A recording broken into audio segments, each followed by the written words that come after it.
Bueno, empezamos, ¿eh? Hola, Dale, ¿qué tal? Este es un nuevo programa de resumen latinoamericano que, como todas las semanas, emitimos desde Argentina para todo el mundo. Y vamos a comenzar hablando precisamente de lo ocurrido este pasado fin de semana, donde se realizó una elección en la provincia de Buenos Aires, que es la provincia más importante no solamente a nivel de extensión, sino también a nivel de caudal electoral, y donde, como ya se sabe, Milei ha sufrido su primera gran derrota. Hoy estamos para hablar de eso y comentar también cómo viene el presente y el futuro, por lo menos el futuro cercano, con Claudio Katz. Él pertenece a economistas de izquierda, es escritor, analista y un hombre que tiene un background importante a nivel de analizar la realidad, sobre todo la realidad económica y política. Claudio, bienvenido a Resumen Latinoamericano y de entrada te pregunto, ¿cómo viste los resultados de este domingo? ¿qué tal? Buenos días. Mirá, yo creo que fue una sorpresa general. Nadie previó semejante paliza. Todos los analistas preveían una elección ajustada. Hasta hace un mes incluso el gobierno pensaba que ganaba y el peronismo esperaba perder. Por eso hay que recordar que Cristina intentó ser candidata de la tercera sección electoral porque veía un panorama electoral complicado. Pero en realidad ella tenía un voto castigo por el desastre económico, que es la principal causa de este giro electoral. Porque la provincia de Buenos Aires es la más afectada por el programa de desindustrialización y deterioro agrario del gobierno. Y en las últimas semanas se produjo un giro vertiginoso. El detonante fue la corrupción y eso transformó una derrota más o menos manejable en una catástrofe política para el gobierno. El ausentismo fue menor, aunque se mantuvo una tendencia igualmente significativa. No se revirtió el ausentismo, pero fue un poco inferior. Y el dato principal de la elección es el desplome de la derecha, que iba por primera vez unida en la provincia de Buenos Aires. ¿Y qué pasó? La Libertad Avanza de Milei sacó el mismo número que en la elección pasada, es decir, no sumó nada de la alianza que había hecho con el PRO, con el sector más convencional de la derecha. Los votantes del PRO no fueron a votar y tampoco el voto blando de Milei fue a votar. Él sufrió un abandono de toda la base electoral que le había permitido el triunfo anterior, esa base de jóvenes pobres que estuvieron ilusionados en Milei, lo abandonaron, perdió 2 millones de votos y fue una verdadera reacción por abajo. Se rompió la apatía de las elecciones anteriores e irrumpió una bronca en las urnas que ha conducido al descalabro actual del gobierno. Milei no sabe qué hacer frente al desastre electoral, hay una crisis total, hay un pase de facturas entre los dos grupos, los territoriales y los virtuales de su alianza, emerge un discurso resentido contra el pueblo, empiezan nuevamente, dicen que la Argentina es un país de porquería, un país de mierda, culpan al pueblo, están totalmente desconcertados y el trasfondo es que se acabó el atractivo que tenía un outsider. Fracasó el experimento de un grupo de lúmpenes en el gobierno si vuelve la política tradicional, vuelve el esquema más convencional y hay un gran disgusto con este ensayo que hizo Milei, y eso acentúa el delirio de Milei. Milei, cuando su discurso fue hemos sido derrotados, pero inmediatamente agregó, pero seguiremos con lo mismo. Está perdido el hombre, y tras perder por goleada no hace ningún cambio, no le suelta la mano a su hermana, no desplaza al grupo Menem, que son los señalados como ladrones por toda la población, y ha entrado en un inmovilismo total que lo empuja al abismo. Esta es la lectura de lo que ha pasado por el lado del gobierno. Y esta posición de citar a los gobernadores nuevamente, receta que ya probó en un momento y que no le salió tan mal porque varios de esos gobernadores influyeron para que los DNU, los decretos de urgencia, pasaran. ¿Vos crees que podrá tener posibilidades ahora? Ahora acaban de nombrar a un ministerio, otra vez resucitar el Ministerio del Interior. O sea, esos manotazos de ahogado pueden conducirlo a rearmarse para octubre. Digo que es la elección que se nos viene encima.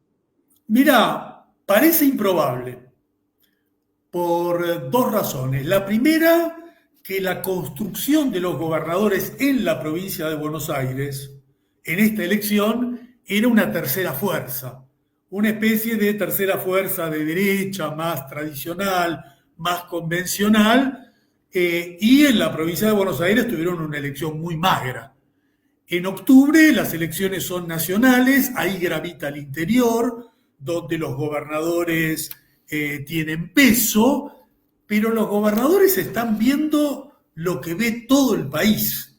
¿Y qué ve todo el país? Que el gran dato de la elección fue la reconstrucción del peronismo. Hay dos datos, el derrumbe del gobierno y la recomposición del peronismo. Y los gobernadores, que son gente muy astuta, que perciben la política, no pierden de vista que el peronismo recuperó votos, mantuvo su promedio histórico, en el conurbano arrasó y en el interior de la provincia de Buenos Aires hizo una muy buena votación en la clase media y los sectores agrarios, sojeros. Es decir, el peronismo ganó en su público y captó muy llamativa de lo que es un voto adversario al peronismo. Y una elección que iba a ser provincial más, una de las tantas que hay en la Argentina, terminó siendo un plebiscito nacional contra el gobierno, y el principal ganador es Axel Kicillof, el gobernador de la provincia de Buenos Aires, que arriesgó, desdoblando las elecciones por primera vez en la provincia de Buenos Aires, arriesgó y ganó. Impuso primero a sus candidatos y sobre todo recibió un aval electoral porque hay una impresión general que ha limitado el ajuste del gobierno dentro de la provincia, que su gestión ha sido atenuar la motosierra dentro de la provincia. Entonces acá se abre una discusión, un debate entre los peronistas. Hay una interpretación que considera que el peronismo fue un instrumento del voto castigo al gobierno y nada más que eso. Y yo tengo la impresión que fue más que eso, que simplemente un canal de rechazo a Milei. Me parece que ha resurgido una expectativa en el peronismo. Y la gran novedad es que se perfila un presidenciable del peronismo. El peronismo ya tiene un líder, ya tiene un candidato para las elecciones a la presidencia de dentro de 2 años, y Axel Kicillof ya no habló en su discurso como gobernador, sino como candidato. Y este es un dato clave porque hay una resolución de la interna peronista.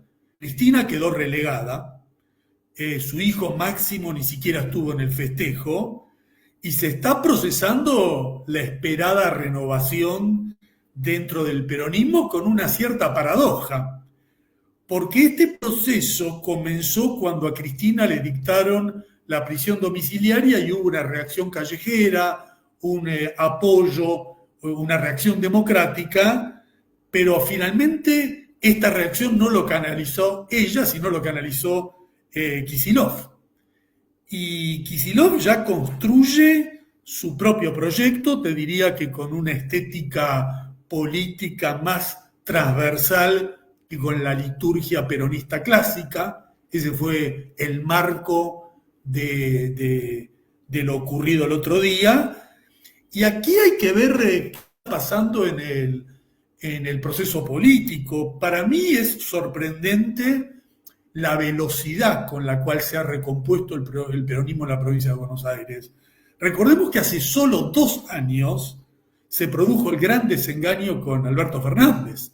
Se produjo esa gran decepción y muchas veces, después de una decepción grande, había un largo proceso de crisis, disgregación y división dentro del peronismo. Fue, por ejemplo, lo que sucedió después de Menem, ¿no? Un largo periodo en el cual hay crisis, reconstitución, no se sabe quién es el líder, y ahora no. En tan solo 2 años emerge, es indiscutible. No hay otro líder en el peronismo que vaya a disputar con Kicillof. Ya hay una interna, ya fueron juntos, ya está designado quién es el candidato, y los gobernadores, tanto los peronistas como los no peronistas, saben que Buenos Aires es la referencia de cualquier elección. El 70% de la población es el centro de la economía nacional, y ahí está plantado claramente Kicillof, lo cual también es un hecho político importante porque la interna peronista se ha zanjado a favor del sector progresista del peronismo. El que ha ganado la interna del peronismo es el Kicillof, ahí adentro está Grabois, y no Massa o Guillermo Moreno. Guillermo Moreno ni siquiera está. Por supuesto que ahí hay caras de caras como Daer, el propio Massa, pero la conducción la tiene un hombre que claramente tiene un perfil por lo menos tan progresista como Cristina, y quizás más progresista que Cristina, no lo sabemos. Eso está abierto. Por lo tanto, acá hay 2 datos: la caída del gobierno, el derrumbe del gobierno, y este nuevo perfil político que despunta en torno a Kicillof. No, y además recordar que los palos en la rueda que le metió Cristina durante todo este tiempo, primero porque se oponía al desdoblamiento y segundo porque obviamente hay una competencia. Cristina tiene una gran adhesión a su propio hijo, que es otro de los que estuvo tratando de meterle cizaña a Kicillof. Yo coincido totalmente con vos que él es el gran ganador de esto. Ahora, en el marco de esto mismo, sin embargo, y con un Milei golpeado, notoriamente golpeado, sin embargo, las fuerzas externas siguen apostando a Milei. O sea, el Fondo Monetario ratifica su apoyo a Milei. Económicamente, ¿cómo lo ves? ¿Cómo ves estos próximos meses, digamos? No Sí, vamos a hablar de años porque acá todo cambia muy rápidamente. mirá, más que años y meses, ahora vienen 4 semanas críticas, que son las que faltan para la próxima elección de octubre. Y el gran tema inmediato es cómo llega Milei a octubre. Porque en otra situación, la derecha podría reaccionar frente a la victoria que tuvo el peronismo e intentar una recuperación. Fue lo que pasó con Macri en la elección pasada, cuando recuperó votos del primer shock que había tenido con Alberto Fernández. El tema es que Milei no está en condiciones de repetir por ahora lo que hizo Macri.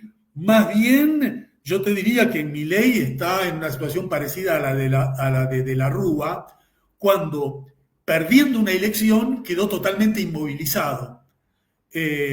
Mantuvo a caballo en un momento crítico, y es lo que está haciendo Milei, no cambiar nada. De aquí a octubre, la vida política se reactiva, el que tiene más posibilidad de recuperar votos, si hay más concurrencia, es el peronismo que la derecha. Si la gente va a votar más que Milei, el que estaría más votos perdidos es el peronismo, especialmente si los escándalos de las coimas se reactivan. Estamos en estas 3 semanas, puede pasar cualquier cosa con lo que dictamine la justicia en el caso español. Y obviamente el trasfondo del problema es la catástrofe económica, no la crisis económica, la catástrofe económica. Porque los indicadores son de terror. Altísimas tasas de interés que y paralizan la economía, un dólar que se está escapando, acciones y bonos de empresas argentinas que se derrumban. Estamos muy próximos al infierno tan temido porque se viene la devaluación y el gobierno no tiene instrumento para contenerla, porque se gastó todos los dólares del blanqueo, de la soja, no acumuló reservas, no tiene cartuchos para actuar en la economía. Y el Fondo Monetario lo sostiene, pero no le va a dar más dinero. El Fondo Monetario le dice, bueno, yo te apoyo, pero ya te di. Y es muy improbable que Trump le dé un crédito directo del Tesoro en las condiciones de debilidad política que está mostrando Milei. Por lo tanto, el establishment está sumamente preocupado. Primero porque ellos tuvieron una elección desfavorable.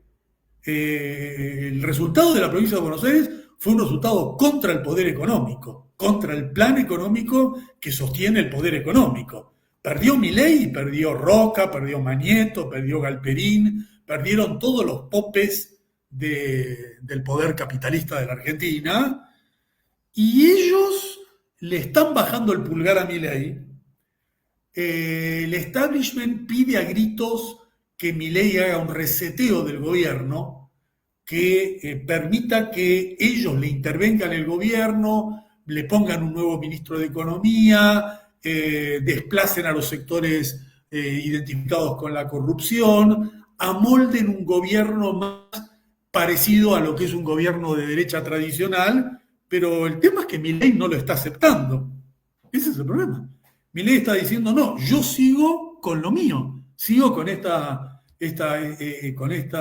política aventurera. Entonces, vamos a una crisis muy grande, porque el problema lo tiene Milei y lo tiene el establishment. Porque el establishment ya no lo quiere a Milei, pero tampoco quiere a Axel, no quiere a Kicillof. Entonces, tiene un problema. No le bajó el pulgar a Milei. Le gustaría a los gobernadores que no se están perfilando con un candidato nítido, y no lo quiere a Kicillof como sustituto de Milei. Y el problema más grande que tiene el poder económico es que no tiene un plan económico B. Aquí hay una diferencia grande con el periodo del 2001, cuando se fue cayendo la convertibilidad desde Menem a De la Rúa. Fue un largo proceso de elaboración de un plan sustituto. En ese momento era si se dolarizaba, si se especificaba. Bueno, fueron durante meses en medio de la crisis preparando. Aquí esto los agarró a todos de sorpresa. No tienen una alternativa y la tienen que ir construyendo en medio de la crisis, enemistados con un gobierno que ya no manejan y sin que les guste la perspectiva que se está abriendo. Entonces, Hay un escenario que es crítico, pero te diría que es crítico pero no explosivo. Y no es explosivo porque falta un componente para que sea explosivo. Y ese componente es la intervención popular. O sea, tenemos todos los ingredientes de una crisis del alcance del 2001, pero donde la intervención y las luchas populares están presentes, gravitan en el escenario político, pero no son protagónicos, no definen el curso del escenario actual, y veremos si este resultado de la elección estimula la acción en las calles, porque es la prioridad. La prioridad es derrotar el ajuste, la prioridad es frenar a Milei, no en las urnas, sino en los hechos, y para frenar a Milei en los hechos hay que ganar las calles, no hay otro camino, y está abierta esa oportunidad. Y veremos si en las próximas 4 semanas no solo se discute en elecciones, sino se discute el movimiento popular en las calles. Es un tema. Ese es un tema, y fíjate vos que así como Cristina en otra época decía, depositen la bronca en las urnas, la misma frase la repitió Kicillof. O sea, todos eluden la confrontación en la calle. Y este peronismo, digamos, lo mejor de este peronismo, porque es una bolsa de gatos, pero lo mejor de este peronismo, incluso eso, es desmovilizador. Le tiene miedo a la calle. Sí. Está claro que le tiene miedo a la Total, calle. Entonces, total. yo coincido contigo que hay una puesta en escena de conflictos, estamos llenos de conflictos, todos los días estalla uno, pero es una puesta de escena defensiva. O sea, si me tocan, si me echan, salgo, defiendo el Garraham, defiendo la fábrica que me echaron, bueno, pero no hay una ofensiva y lo que falta es el componente del movimiento obrero. El movimiento obrero está maniatado y esto parece difícil recuperarlo porque en el 2001, si bien no hubo una gran participación del movimiento obrero y hubo bastante más espontaneísmo y movimientos sociales en la calle, pero los trabajadores, aunque sea autoconvocados, salían. Hoy hay hasta miedo de salir. Esto está claro también. Entonces, ¿cómo hacer para que el voto sirva, pero lo otro también esté? Mira, acá hay dos temas. La potencialidad de una lucha popular de envergadura está dada porque no te olvides que hemos tenido 3 paros generales, movilizaciones multitudinarias como fue la de la educación o la lucha por la diversidad sexual, que multitudes enormes en las calles, y en cualquier momento se puede reunir los elementos para esa convergencia. Argentina siempre está al borde de que eso sea posible. Pero yo te sumaría un elemento más que es un factor que no tiene la misma relevancia de lo otro, pero es un factor de interés que es la izquierda. Digo porque el contraste acá es nítido. A diferencia del peronismo, que tiene un discurso desmovilizador, la izquierda tiene un discurso movilizador. Es el peronismo deposita todo el futuro en las urnas y la izquierda convoca a las calles. Entonces, me parece que también hay que tomar en cuenta que la izquierda hizo una elección sobria, digna, recuperó votos perdidos, retuvo bancas, mantuvo el porcentaje de las últimas elecciones, sacó el 4 o 5%. Yo creo que ha fidelizado una minoría significativa de adherentes. Recordá que antes la izquierda protagonizaba rutilantes ascensos y declives electorales, ahora está construyendo una identidad propia más estable, aunque sigue sin poder romper el techo del 5% y no despunta como opción política frente a la expectativa que genera el peronismo progresista como gobierno. Ahí hay una contradicción. Y a mi entender eso tiene que ver con problemas de la izquierda. Es muy activa en la lucha, pero carece de una estrategia política para llegar al gobierno y disputar el poder. No define una estrategia para ampliar su frente, no construye puentes para perfilarse como opción de poder y no toma nota de ciertas experiencias importantes como la de Rosario, donde se forjó una alianza entre sectores progresistas, de izquierda, peronistas, que puede disputar nada menos que la Intendencia de Rosario. Entonces, no es que faltan signos, oportunidades o indicios de cuál podría ser el camino a recorrer. Yo creo que hay que tomar nota de eso y me parece que un tema que involucra en forma inmediata tanto a la izquierda como al progresismo, como al peronismo,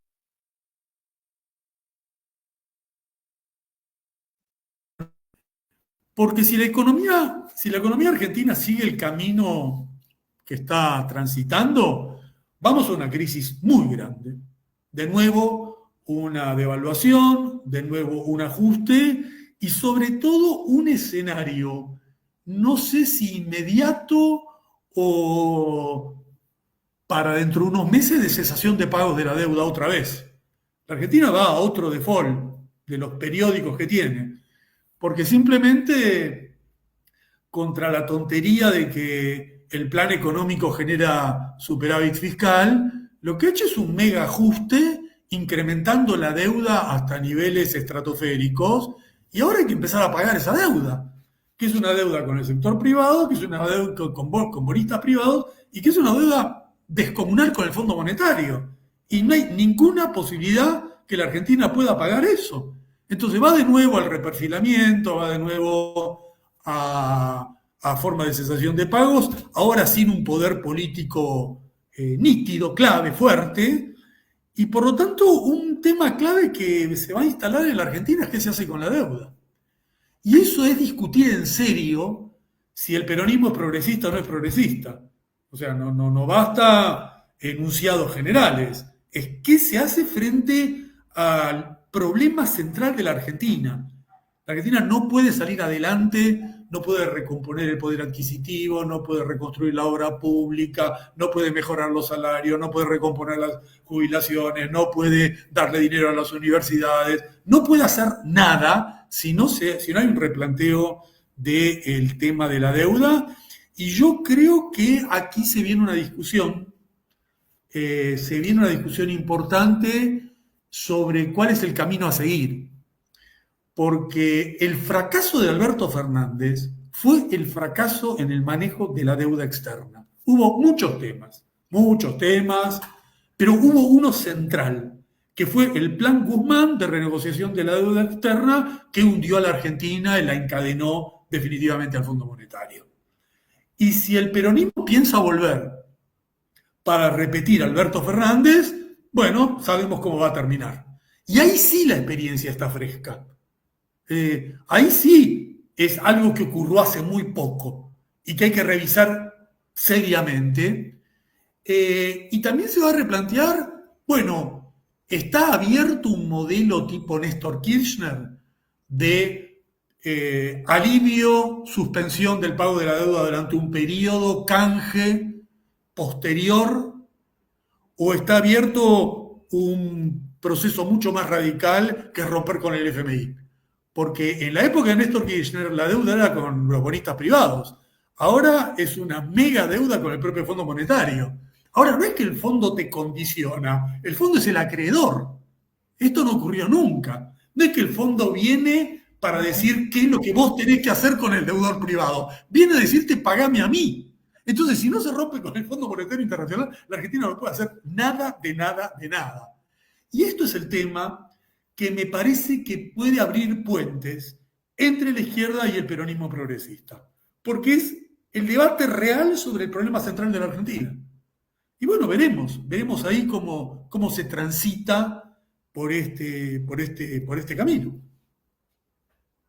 ¿Pensás que, y con esto terminamos, pensás que de aquí a octubre puede saltar el fusible Caputo, puede hacer cortocircuito, como para tratar de mostrar que hay un cambio, y, aunque venga Sturzenegger o que venga Drácula, digamos, pero porque es extraño que Caputo no estuvo los otros días y además pareciera que no pasó nada. No pasó nada. Mirá, se sabe que Caputo y Milei están totalmente distanciados. Uno le echa la culpa al otro del desastre económico, cuando es totalmente compartido, ambos y Sturzenegger. Yo creo que ellos están tratando de evitar una salida que sería un detonador.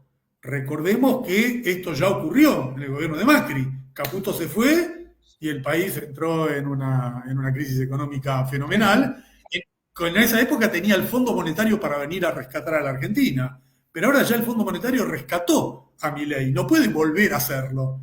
Entonces, van a tratar de aguantar hasta octubre, y el problema es si aguantan hasta octubre, no lo sabemos.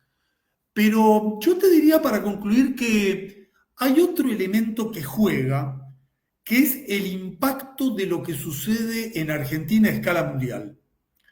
Porque lo que está pasando en el país es visto con los ojos abiertos por la prensa mundial. No olvidemos que Milei es el gran experimento de la ultraderecha en todo el mundo. Y a Milei lo ven con atención Trump, Bolsonaro, Le Pen, todos los ultraderechistas. Y el fracaso de Milei, bueno, es un golpe también para ellos, para todo el mundo. Y hay hechos que también pueden precipitar desenlaces. Hay uno muy serio que es que Bolsonaro vaya a la cárcel. En Brasil, Bolsonaro está ahí un pasito de que el juez diga, usted va preso.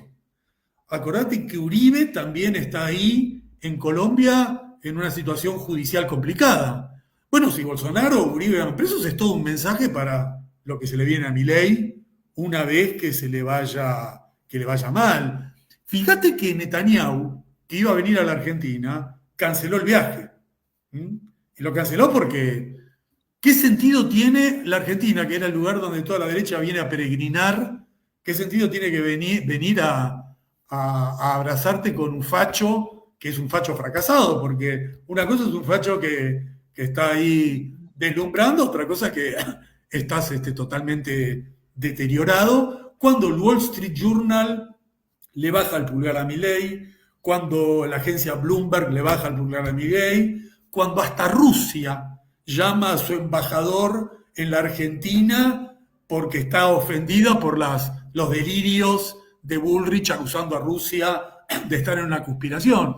Es decir, el mundo dándole la espalda a Milei también es un factor de agravante que agrava la crisis del propio gobierno. Así que, bueno, nuevamente estamos en el centro de la tormenta y veremos si el pueblo argentino, como lo ha hecho tantas veces, sabe lidiar con estas situaciones, mostrando protagonismo, fuerza, decisión y capacidad para volcar el escenario a favor de los intereses de las mayorías populares. Gracias, Claudio. Un gusto tenerte otra vez y bueno, esperemos y solamente verle la cara a Patricia Bullrich los otros días en ese escenario ya daba como cierto aliento, ¿verdad? Por lo menos para los que esperamos que esto se caiga. Nunca me voy a olvidar cuando te pregunté en Venezuela, ¿vos crees que puede caer mi ley y no caer el resto? Vos dijiste, si cae mi ley, cae todo. No hay posibilidad. Están todos muy, y es verdad, ¿eh? Están todos muy engrampados uno con otro. Hasta la Exactamente, Petovelo, hasta la exacto, Petovelo. tal cual, tal cual. Un abrazo, Claudio, y Bueno, gracias por un todo. abrazo, saludos a todos. Bueno, Claudito.